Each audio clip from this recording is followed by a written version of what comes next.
Welcome to ज्ञानपीडिया। आज हम पढ़ेंगे कि जो गवर्नमेंट है, भारतीय गवर्नमेंट, उन्होंने टेलीकॉम सर्विस प्रोवाइडर, जो इंडियन टेलीकॉम सर्विस प्रोवाइडर है, उनको इंडिया में 5G ट्रायल की अनुमति दे दी है। तो यहाँ पर हम मुख्यतः जो पढ़ेंगे वो है 5G टेक्नोलॉजी के बारे में, और जो चाइनीज़ कंपनी है जो भारत में अभी क्या है उन पर इम्पैक्ट पड़ रहा है, उनके संदर्भ में हम कुछ चर्चा करेंगे। तो चलिए शुरू करते हैं। यहाँ पर सबसे पहले हम देखते हैं कि वास्तव में ये चर्चा का विषय क्यों बना हुआ है, अभी हाल ही में ये चर्चा में क्यों है। तो हाल में इसके चर्चा में होने का कारण ये है कि जो हेड डिपार्टमेंट है, समझिए जैसे डिपार्टमेंट ऑफ टेलीकॉम कम्युनिकेशन जो है, उनको ने जो इंडियन टेलीकॉम सर्विस प्रोवाइडर है, इंडियन टेलीकॉम सर्विस प्रोवाइडर कहने का मतलब है जैसे कि आइडिया है, वोडाफोन है, एयरटेल है, इन्हें क्या आता है, ये सब क्या है इंडियन टेलीकॉम सर्विस प्रोवाइडर के अंतर्गत आते हैं। तो उनको क्या दिया गया है कि 5G ट्रायल जो है उसको करने की मंजूरी दे दी गई है, जिसकी वजह से जो चाइना की कंपनी थी हुआवे, चाइना की कंपनी क्या थी हुआवे, और ZTE जो है, जो पहले यहाँ ट्रायल करने वाली थी, ये क्या हो जाएंगे, बाहर हो जाएंगे। जो रेस चल रही है 5G ट्रायल करने की, उसमें से ये हो सकता है ये बाहर हो जाए। तो समझते हैं कि भारत की कौन सी टेलीकॉम सर्विस प्रोवाइडर कंपनी है जो इसमें शामिल की गई है। जो 5G ट्रायल है जो भारत में करेंगी, उसमें कौन सी कंपनियां शामिल हैं। तो इनमें देखते हैं कि भारत की ओर से जो टेलीकॉम सर्विस प्रोवाइडर के रूप में है, तो उसमें है भारती एयरटेल लिमिटेड, रिलायंस जियो कम्युनिकेशन जो है वो, वोडाफोन आइडिया जो कि VI कहा जाता है जिसको, और MTNL जो शामिल है। MTNL जो है वो सरकारी कंपनी के रूप में है, या सरकारी कंपनी या सर्विस प्रोवाइडर के रूप में है। इसके अलावा ये जो 5G ट्रायल कर रहे हैं TSPs या टेलीकॉम सर्विस प्रोवाइडर जो हैं, जो 5G ट्रायल करेंगे उसमें कुछ राउटर्स लगेंगे, टावर्स लगेंगे, मतलब मेनली अगर कहा जाए तो 5G प्रोवाइड करने के लिए जो उपकरण लगेंगे, उसके लिए इन्होंने जो इक्विपमेंट की ज़रूरत होगी वो मैन्युफैक्चर कंपनी जो होंगे, एरिक्सन, नोकिया, सैमसंग और C-Dot, ये किसी भी कंपनी से क्या कर सकते हैं, टाई अप कर सकते हैं। तो मेनली यहाँ पर समझिएगा कि चाइना की जो कंपनी थी हुआवे और ZTE, वो यही चीज़ यहाँ पर क्या करने वाली थी, प्रोवाइड कराने वाली थी। जो 5G टेक्नोलॉजी है उसके संबंध में जो हमें उपकरण लगेंगे, जैसे टावर लगाना है, राउटर लगाना है, रिसीवर लगाना है, तो उसके लिए जो भी उपकरण लगते हैं वो यहाँ हुआवे और ZTE जैसी कंपनी, जो चाइनीज़ कंपनी थी, उनके थ्रू हमको मिलना था। लेकिन हाल ही में जो सर्विस प्रोवाइडर को ये 5G ट्रायल की अनुमति मिल जाने के बाद ये कंपनी जो है एरिक्सन, नोकिया, सैमसंग और C-Dot जैसी कंपनी के साथ अपनी क्या कर सकते हैं, टाई अप कर सकते हैं और वहाँ से उपकरण ले सकते हैं। इसके अलावा ध्यान रखिएगा, रिलायंस टेली कम्युनिकेशन जो कंपनी है, वो कंपनी क्या कर सकती है कि जो अपना सिस्टम उनका चल रहा है उन पर भी ये 5G ट्रायल क्या कर सकती है, वो कर सकती है। तो चलिए समझते हैं कि इसकी जो खास बातें हैं वो कौन कौन सी हैं। इंडिया में क्या है कि जो डिपार्टमेंट ऑफ टेलीकम्युनिकेशन है, वो जब अनुमति प्रदान कर देते हैं, उसके बाद क्या करते हैं, जो टेलीकॉम सर्विस प्रोवाइडर हैं वो क्या कर सकते हैं, उस पर टेस्टिंग कर सकते हैं। तो हाल ही में जब डिपार्टमेंट ऑफ टेलीकम्युनिकेशन ने जो टेलीकॉम सर्विस प्रोवाइडर हैं उनको क्या दिया है, अनुमति दिया है, किसके लिए, 5G ट्रायल के लिए।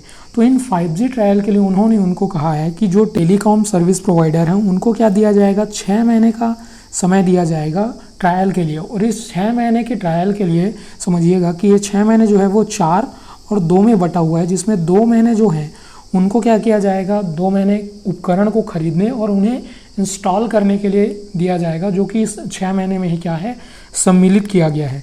इसके बाद टेलीकॉम सर्विस प्रोवाइडर्स हैं उनको कहा गया है कि यह शहरी क्षेत्र, ग्रामीण क्षेत्र और अर्ध शहरी क्षेत्र जो हैं वहाँ पर भी ट्रायल करेंगे। तो यहाँ पर ध्यान रखने वाली बात यह है कि इस ट्रायल के अंतर्गत जो टेलीकॉम सर्विस प्रोवाइडर हैं वो टेलीमेडिसिन, टेली शिक्षा और ड्रोन आधारित कृषि का भी क्या करेंगे, परीक्षण करेंगे। तो यहाँ पर हम समझते हैं कि टेलीमेडिसिन क्या होता है। तो टेलीमेडिसिन का मतलब है कि जो मेडिकल की जो सुविधाएं हैं जो एक व्यक्ति को तभी मिल पाती है जब वो डॉक्टर के पास जाता है।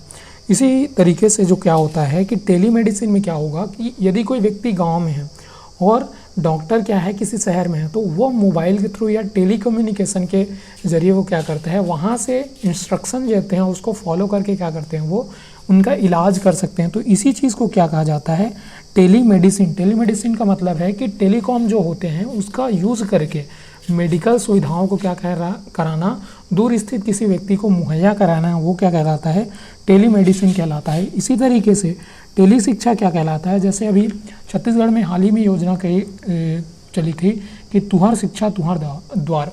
तो यहाँ पर जो शिक्षक थे वो वास्तव में स्टूडेंट के सामने नहीं थे, लेकिन वो क्या करते थे, ऑनलाइन के थ्रू या मोबाइल के थ्रू बच्चों को क्या कर दे रहे थे, शिक्षा दे रहे थे। तो वही क्या कहलाता है, टेली शिक्षा। मतलब टेलीकम्युनिकेशन या मोबाइल के थ्रू क्या करना, शिक्षा को बच्चों तक पहुंचाना, वो क्या कहलाता है, टेली शिक्षा कहलाता है। यहाँ पर ड्रोन आधारित कृषि का मतलब है कि ड्रोन पर आधारित जो कृषि की जाती है उस पर भी क्या किया जाएगा, इसका परीक्षण किया जाएगा। इसके अलावा यहाँ पर एक बात और याद ध्यान रखनी है, ये जो TSP है वो 5G टेक्नोलॉजी जो है, 5G टेक्नोलॉजी, इसके अलावा जो इंडियन टेक्नोलॉजी है, जो 5GI टेक्नोलॉजी है, उसका भी प्रयोग करेगी इस परीक्षण के दौरान। उन्होंने ऐसा कहा है कि ये कंपनियां जो हैं, भारतीय जो टेक्नोलॉजी है 5GI टेक्नोलॉजी, इसका भी ये क्या कर सकती हैं, प्रयोग कर सकती हैं।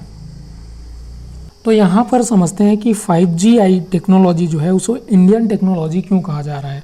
तो ये 5GI टेक्नोलॉजी जो है उसको भारत के जो IIT मद्रास है उसके अंतर्गत एक है central of excellence in wireless technology, एक डिपार्टमेंट है, उसके द्वारा और IIT हैदराबाद जो है उनके द्वारा मिल करके इसे क्या किया गया था, बनाया गया था, जो मुख्य रूप से क्या करता है कि जो 5G टावर होता है और रेडियो नेटवर्क, उनकी पहुंच को क्या करता है, व्यापक बनाता है और क्या करता है, ये सुविधाजनक भी बनाता है। तो इसको क्या किया गया था, 5GI टेक्नोलॉजी जो था उसे IIT मद्रास ने दिया था और IIT हैदराबाद ने मिलकर बनाया था। लेकिन इसे जो मान्यता कहाँ से मिली है, तो इसे इंटरनेशनल टेलीकम्युनिकेशन जो यूनियन है उसके द्वारा भी क्या किया गया था, इसे मान्यता प्रदान किया गया था या स्वीकार किया गया था। तो ये 5GI टेक्नोलॉजी भी क्या किया गया है, ये भारत के द्वारा विकसित एक टेक्नोलॉजी है जिसका प्रयोग telecom service provider 5G technology का ट्रायल करते हुए भी कर सकते हैं, ऐसा कहा गया है। तो यहाँ हम देखते हैं कि 5G का जो विकास क्रम है वो कैसे हुआ है। तो 5G का विकास क्रम यहाँ पर देखेंगे तो यहाँ पर G का जो मतलब है वो जनरेशन से है, जो कि टेक्नोलॉजी के जो पीढ़ी है उसकी बात करता है। तो 5G जनरेशन तक पहुँचने से पहले हम सबसे पहले देखते हैं कि 1G, तो 1G का मतलब है फर्स्ट जनरेशन या पहली पीढ़ी। तो टेक्नोलॉजी की जो पहली पीढ़ी थी या टेलीकम्युनिकेशन की जो पहली पीढ़ी थी वो 1980 के दशक में आई थी, जो क्या करती थी, एनालॉग सिग्नल पर वर्क करती थी, एनालॉग सिग्नल पर वर्क करती थी। और ये एनालॉग सिग्नल पर वर्क करने के कारण क्या करता था, सिर्फ क्या करता था, वॉइस कॉलिंग का सपोर्ट करता था। इसके बाद हमने 1990 के दशक में क्या देखा, 2G टेक्नोलॉजी देखी।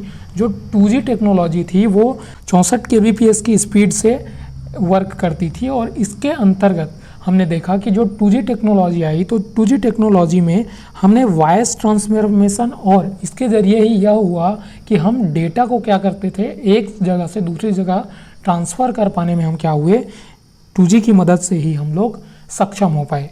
इसके बाद आई 3G टेक्नोलॉजी जो कि लगभग 2000 के दशक के करीब आई और इसमें क्षमता क्या थी कि ये डिजिटल वॉइस, वीडियो कॉल और वीडियो कॉन्फ्रेंसिंग, जो हम वर्तमान समय में जो वीडियो कॉन्फ्रेंसिंग जो हम करते हैं उसका जो मेन या मूल जड़ जो है वो 3G टेक्नोलॉजी के अंतर्गत ही आया।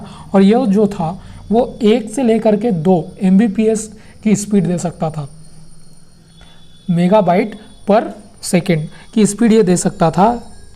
इसी तरीके से फिर बाद में हम विकसित किया 4G टेक्नोलॉजी जो कि 2009 के करीब आई। और यह तो जैसे हमने देखा होगा कि 2G जो थी, जब हम 2G सिम चलाया करते तो उस टाइम पे स्पीड बहुत ज़्यादा स्लो हुआ करती थी। उसके बाद फिर आया 3G जो थोड़ी सी उससे बेटर हुई 4G। तो आज हम देखते हैं कि हम वीडियो कॉलिंग जो है, वीडियो कॉलिंग कर रहे हैं, वीडियो कॉन्फ्रेंसिंग कर रहे हैं, ऑनलाइन बच्चों को पढ़ाई की सुविधा दे पा रहे हैं। तो वो सिर्फ यहाँ पर किसके थ्रू हुआ है, 4G टेक्नोलॉजी, मतलब इंटरनेट की जो डेटा स्पीड है उसके नाम से ही क्या हो पाया है, ये सुविधाजनक हो पाया या आसान हो पाया है। तो इसी तरीके से अब क्या बात की जा रही है, 5G टेक्नोलॉजी की बात की जा रही है। और ऐसा माना जा रहा है या ऐसा कहा जा रहा है कि 5G टेक्नोलॉजी जो होगी वो 4G टेक्नोलॉजी जो अभी चल रही है उससे लगभग 10 गुना क्या होगी, फास्ट होगी। तो हम यहाँ पर हम जो 5G टेक्नोलॉजी यूज़ करेंगे उसमें हम लोग देखेंगे कि हम जो है 1 सेकेंड में ही क्या कर रहे हैं, बहुत सारे डेटा को क्या कर सकते हैं, ट्रांसफ़र कर सकते हैं। और ऐसा माना जा रहा है जिसमें 4G से क्या होगा, ये 10 गुना फास्ट होगा। तो आशा करता हूँ कि 5G टेक्नोलॉजी के संबंध में आपको चीज़ें समझ में आई होंगी, और यदि चीज़ें समझ में आई हैं तो वीडियो को लाइक कीजिए, शेयर कीजिए और सब्सक्राइब कर बेल आइकॉन को ऑन कीजिए ताकि वीडियो की नोटिफिकेशन आपको मिलती रहे।